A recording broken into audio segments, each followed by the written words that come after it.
नमस्कार भैया बहनों, आशा करता हूँ आप सभी स्वस्थ होंगे, प्रसन्न होंगे और सरस्वती शिक्षा समिति की ऑनलाइन क्लासेज के माध्यम से जो कार्य दिया जा रहा है उसको अच्छी तरीके से देख रहे होंगे एवं याद कर रहे होंगे। मेरे साथी ने दिल्ली के सुल्तान पाठ का कुछ हिस्सा एक तरीके से पढ़ाया था, उसकी हम आज पुनरावृत्ति करते हुए कुछ अध्ययन बिंदु जो पीछे रह गए थे उसको समझने का प्रयत्न करेंगे एवं इस पाठ के पूरे होते ही दिल्ली के सुल्तान पाठ 3 और पाठ 4 जो हमने मुगल साम्राज्य पढ़ा था इसकी एक टेस्ट सीरीज ली जाएगी, अतः आप उसकी भी तैयारी अच्छी तरीके से करते रहें। हम दिल्ली के सुल्तान अर्थात दिल्ली के शासक, आपकी पुस्तक में एक संपूर्ण तालिका दी हुई है अच्छी तरीके से। इस तालिका को आप अच्छी तरीके से याद करने का प्रयत्न करेंगे। इसके आगे जो सन दे रखे हैं उस सन को भी अच्छी तरीके से समझेंगे, देखेंगे। दिल्ली के शासक पढ़ने से पूर्व कुछ बातें जो मैं आपके साथ साझा करना चाहता हूँ वो आवश्यक है। हमारे भारतवर्ष में 7वीं शताब्दी 8वीं शताब्दी अर्थात ये कह दीजिए कि 11वीं शताब्दी 12वीं शताब्दी से पूर्व अनेक ऐसे राजा और राज्यों की स्थापना हुई जिसको यदि हम गौर से देखें तो दिल्ली का कहीं भी उल्लेख नहीं मिलता है। अनेक ऐसे राजवंश होंगे, चाहे गुर्जर, प्रतिहार, राष्ट्रकूट, चोल, चालुक्य, दिल्ली उसका कहीं भी सत्ता का एक केंद्र नहीं रहा है। तो दिल्ली कब से सत्ता का केंद्र रहा या ये महत्वपूर्ण नगर इसको किसने अहमियत दी, तो हम पाएंगे कि राजपूत वंश में जो तोमर शासक थे उन्होंने अपना केंद्र दिल्ली को चुना और दिल्ली एक वाणिज्यिक केंद्र था जहाँ पर व्यापार इत्यादि होते थे और वहाँ पर जैन समुदाय के लोग अत्यधिक रहते थे। उन जैन समुदाय के लोगों ने, क्योंकि जैन समुदाय ऐसा प्रारंभ से ही माना जाता है कि वे अत्यधिक धनी होते थे और सामाजिक कार्य के लिए अपने धन का उपयोग भी करते थे, तो उन्होंने अनेक ऐसे मंदिर बनाए दिल्ली में और उन्होंने मुद्रा प्रचलन के लिए दहली वाला या दहली वाल एक मुद्रा भी चलाई जिसका व्यापार में वो लेन देन करते थे। तोमर शासकों में आनंद पाल एक महत्वपूर्ण शासक था जिसने 1130 से 1145 तक शासन किया। आनंद पाल और चौहानों का यानी पृथ्वीराज चौहान, जिसको पृथ्वीराज तृतीय भी कहा जाता है, और चौहान वंश को चाहमान वंश भी कहा जाता था। ये चौहान जो थे वो अजमेर के शासक थे। अजमेर के शासक पृथ्वीराज तृतीय और तोमर शासकों के बीच में युद्ध हुआ और उस युद्ध में चौहान शासकों की विजय हुई और उस विजय के फलस्वरूप ही दिल्ली पर जो शासन सत्ता स्थापित हो गई वो चौहान राजवंश की हो गई। दिल्ली एक प्रमुख केंद्र रहा और दिल्ली की तरफ जो अपना भारत है उसका उत्तर पश्चिम यानी तुर्क कह दीजिए, वो तुर्क आते थे। जैसे मोहम्मद गजनी आया, उसके बाद मोहम्मद गोरी आया। मोहम्मद गोरी का और पृथ्वीराज चौहान का तराइन का युद्ध हुआ है, हमने मुगल साम्राज्य में भी जानकारी ली थी। 1191 और 1192 ये ध्यान करेंगे आप।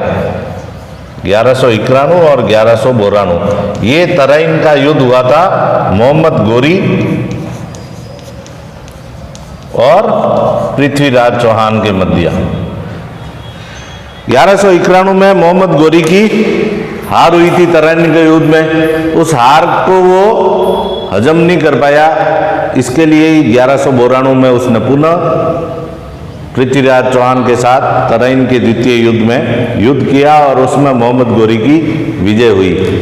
ये जो बाहरी आक्रमणकारी थे वो दिल्ली पर राज करने के लिए नहीं आते थे। इनका उद्देश्य केवल धन इत्यादि की लूटपाट करना होता था।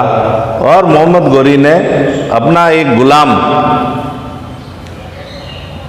जिसका नाम कुतुबुद्दीन ऐबक ये था, उसने दिल्ली की सत्ता, कहते हैं मोहम्मद गोरी की मृत्यु के ठीक पश्चात कुतुबुद्दीन ऐबक ने दिल्ली पर शासन सत्ता स्थापित की, जिसका 1206 से 1210 4 वर्ष ही शासन कर पाया। ये प्रारंभिक तुर्की शासक, इसी को गुलाम वंश कहा जाता है, जिसका 1206 से 1290 तक दिल्ली पर आधिपत्य रहा। ऐसा कहा जाता है कि दिल्ली की जो सल्तनत है उसमें 5 वंश, पहला गुलाम वंश, दूसरा खलजी वंश, तुगलक वंश, सैयद वंश और लोधी वंश, ये 5 वंश दिल्ली की शासन सत्ता में लगभग कह दीजिए 1206 से लेकर 1526 तक इनका रहा। यदि हम इनके एक एक वंश के बारे में पढ़ेंगे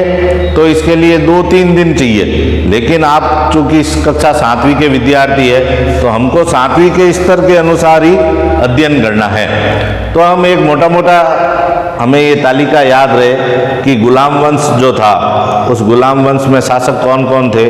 तो कुतुबुद्दीन ऐबक 1206 से 1210, इसके पश्चात इल्तुतमिश 1210 से 1236, फिर इसकी पुत्री रजिया 1236 से 1240, बलबन, ये बलबन का जो शासनकाल रहा 1267 से 1287, इसके पश्चात कुछ अमीर कुलीन वर्ग के उलेमा इत्यादि कह सकते हैं, उनका शासन रहा, फिर लड़खड़ाते रहे और इसका फायदा खलजी वंश ने उठाया, जिसका भी 1290 से 1320 यानी 30 वर्षों तक इनकी शासन सत्ता स्थापित रही दिल्ली पर। जलालुद्दीन खिलजी और अलाउद्दीन खिलजी। अलाउद्दीन खिलजी ने भारत का, जिसको कह सकते हैं, ये ऐसा शासक था जिसने दक्षिण की ओर भी अभियान किया। इसने ही शुरुआत की दक्षिण अभियान की। इससे पूर्व दिल्ली के दाएं बाएं, यानी दिल्ली से यदि बंगाल, बिहार और राजस्थान तक मार कर लीजिए, लेकिन अलाउद्दीन ने दक्षिण में भी हिस्सा लिया था। इसके पश्चात तुगलक वंश। तुगलक वंश में गयासुद्दीन तुगलक, मोहम्मद तुगलक, फिरोज शाह तुगलक इनका प्रमुख शासक रहा। फिर सैयद वंश, जिसमें खिज़र खां प्रमुख रहा। और सबसे अंतिम जो 5वां वंश है सल्तनत काल का, वो है लोधी वंश 1451 से 1526। बहलोल लोधी का केवल आपकी तालिका में है। इसके पश्चात देखें तो सिकंदर लोधी, इब्राहिम लोधी। इब्राहिम लोधी का ही 1526 में बाबर के साथ जो युद्ध हुआ था, उस पानीपत के युद्ध में ही इब्राहिम लोधी की पराजय हुई और मुगल वंश जो 1526 में, जिसका हम कह सकते हैं मुगल सल्तनत का प्रारंभ हुआ। अब हम ये ध्यान करेंगे, इन तालिका को आपको मैं PDF में देते समय भी इस तालिका का अच्छी तरीके से पिक्चर लगा दूंगा, आप याद करेंगे।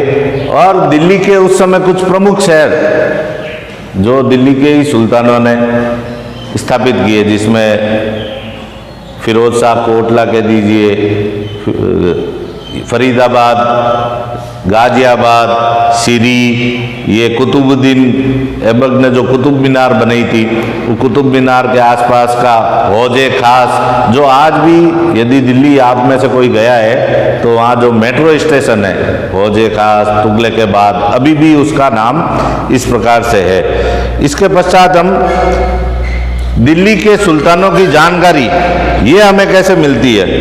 दिल्ली के सुल्तानों की जानकारी सामान्यतया हम इतिहास जो पता करते हैं वो अभिलेख कह दीजिए या भवन निर्माण कला, जिसको स्थापत्य कला भी कहते हैं, उस स्थापत्य कला के साथ साथ सिक्के इत्यादि से भी हमें जानकारी मिल जाती है। अभिलेख यानी किसी भी कठोर वस्तु पर, धातु कह सकते हैं, सिक्के कह सकते हैं, उस पर कुछ न कुछ उत्कीर्ण यानी जो खोदकर लिखने की जो कला है वो अभिलेख कहलाता है। शिलालेख भी इसी का एक हिस्सा है। आजकल हम देखते हैं मंदिरों के बाहर या किसी धर्मशाला के बाहर एक चौकोर आकृति के जो पत्थर के या शिला के टुकड़े होते हैं उस पर उत्कीर्ण करके लिखा जाता है, तो वो शिलालेख, अभिलेख इस प्रकार से। तो हमें दिल्ली के शासकों की जो जानकारी है वो इससे ही मिलती है, अभिलेख से, शिलालेख, स्थापत्य कला और सिक्के। इतिहास में जो कहते हैं इतिहास को फारसी भाषा में लिखवाया गया मुगलों ने, तो फारसी भाषा में ही तारीख और तवारीख, ये एक वचन बहुवचन करके ये इतिहास लिखने के जो हुए हैं। इतिहास सामान्यतया कवि, लेखक जिसको हम कहते हैं, या जो दरबारी थे इनके मुगलों के, और जो सचिव कह दीजिए, प्रशासक कह दीजिए, उन्होंने इतिहास लिखने में अपनी भूमिका निभाई। और ये जो इतिहासकार थे ये सामान्यतः दिल्ली में ही रहते थे, क्योंकि दिल्ली में रहकर ही उनकी शासन घटना इत्यादि देखते थे वो तो। और इनके इतिहास लिखने के पीछे कहीं ना कहीं चाटुकारिता भी होती थी, क्योंकि ये अत्यधिक संख्या में अपने शासकों से इनाम इत्यादि पाना चाहते थे। फिर आप अपने पुस्तक के दाईं ओर और बाईं ओर यदि देखेंगे तो शब्दावली या शब्दों के कुछ हिस्से पाएंगे, जिसमें दो शब्द इसी इतिहासकारों ने प्रारंभ में कह दीजिए जन्म सिद्ध अधिकार, दो शब्द दे रखे हैं। एक तो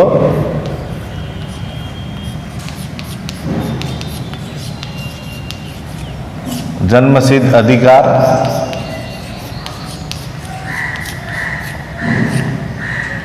और लिंग भेद।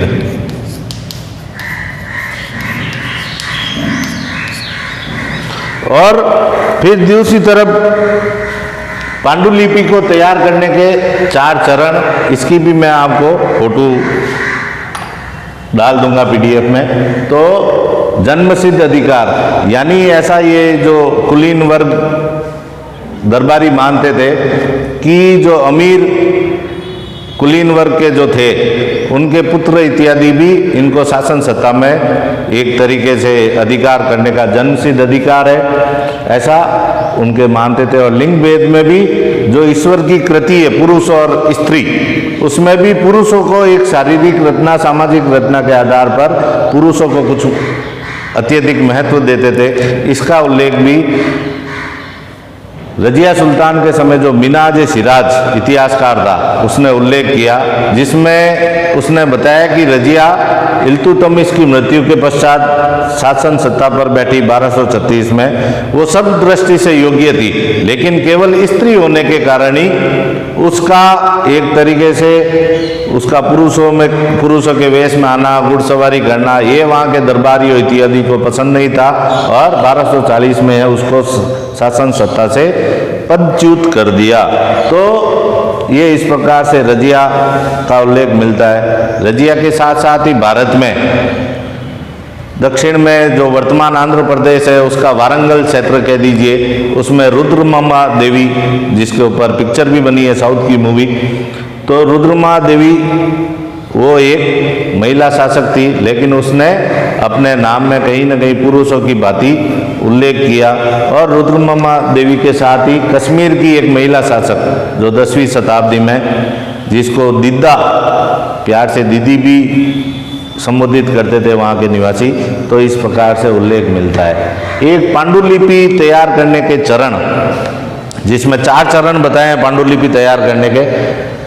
पहला कागज तैयार करना, उस कागज पर फिर दूसरा हिस्सा लेखन का कार्य करना, तीसरा हिस्सा में लेखन में कुछ महत्वपूर्ण, जिसे वर्तमान में कहते हैं हम अंडरलाइन करते हैं, या आजकल एक हाइलाइटर आता है जो हमारे पुस्तक के काले वर्ण अक्षर होते हैं उसको ग्रीन स्याही से हाइलाइटर से मार्क करते हैं। तो उस समय सोना का जो गोल होता था पीले उसको और चांदी के गोल से उसको हाईलाइट करते थे, और चौथा चरण उसको जील्द इत्यादि बांधते थे। एक न्याय चक्र के बारे में भी उल्लेख मिलता है। उस न्याय चक्र में इतिहासकार जो था उसने बताया कि राजा को अपने शासन सत्ता को अच्छी तरीके से चलाने के लिए सैनिकों की आवश्यकता होती थी और सैनिकों को वेतन की आवश्यकता, और राजा उनको वेतन किसान से जो प्राप्त फसल होती थी उस फसलों से राजस्व एकत्रित करके उनको सैनिकों को वेतन देता था।